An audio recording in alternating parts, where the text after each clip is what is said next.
আসসালামু আলাইকুম বন্ধুরা। আজকে আপনারা দেখতে পাচ্ছেন গরিব ঘরের রাজপুত নাটকের পরবর্তী এপিসোডের রিভিউ। গরিব ঘরের রাজপুত নাটকের আগামী পর্বে আসতে চলেছে এক টানটান উত্তেজনাকর মুহূর্ত।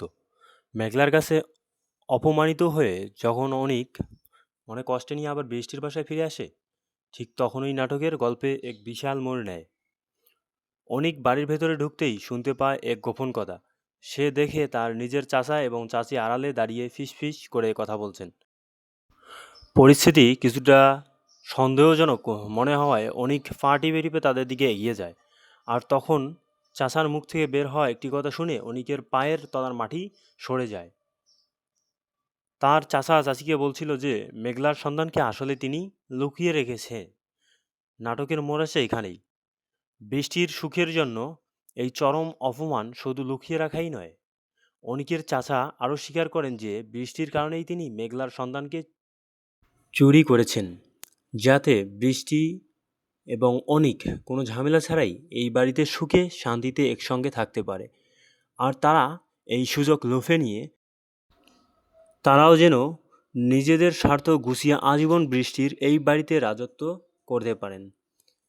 হাতে নাতে ধরার মোক্ষম প্রমাণ, চাচা চাচির এই চরম স্বার্থপরতা আর ষড়যন্ত্রের কথা আড়াল থেকে পুরোটাই শুনে ফেলেন অনিক।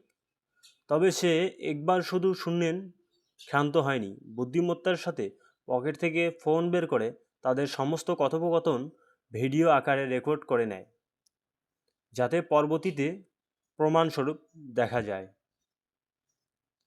যাতে পরবর্তীতে চাচাকে একবারে হাতে নাতে সবার সামনে প্রমাণসহ ধরা যায়। ঠিক এই রেকর্ড করা মুহূর্তের পেছন থেকেই বৃষ্টি এসে অনিককে ডাক দেয়। অনিক তখন বৃষ্টিকে চুপ থাকতে বলে এবং তার চাচা চাচি মেঘলার সন্তানকে নিয়ে কি জঘন্য ষড়যন্ত্র করছে তার সবটা বৃষ্টিকেও শোনায়। চাচা চাচির এই মুখোশ কি সবার সামনে খুলে দিতে পারবে অনিক? মেঘলা কি ফিরে পাবে তার সন্তানকে? তা জানতে চোখ রাখুন নাটকের আগামী পর্বগুলোতে। আপনার মতামত জানান। আজকের এই রিভিউটি আপনাদের কেমন লাগলো তা অবশ্যই কমেন্ট বক্সে কমেন্ট করে জানাবেন। আর গরিব ঘরের রাজপুত নাটকের এমন আরও নিখুঁত আপডেট ও রিভিউ পেতে চ্যানেলটি সাবস্ক্রাইব করে পাশে থাকুন। খুব শীঘ্রই এই নাটকের এ টু জেড সব তথ্য নিয়ে আরও একটি নতুন ভিডিওতে আপনাদের সাথে দেখা হবে। ধন্যবাদ। নাটকের পরবর্তী টুইস্ট নিয়ে আপনাদের কি মনে হয়?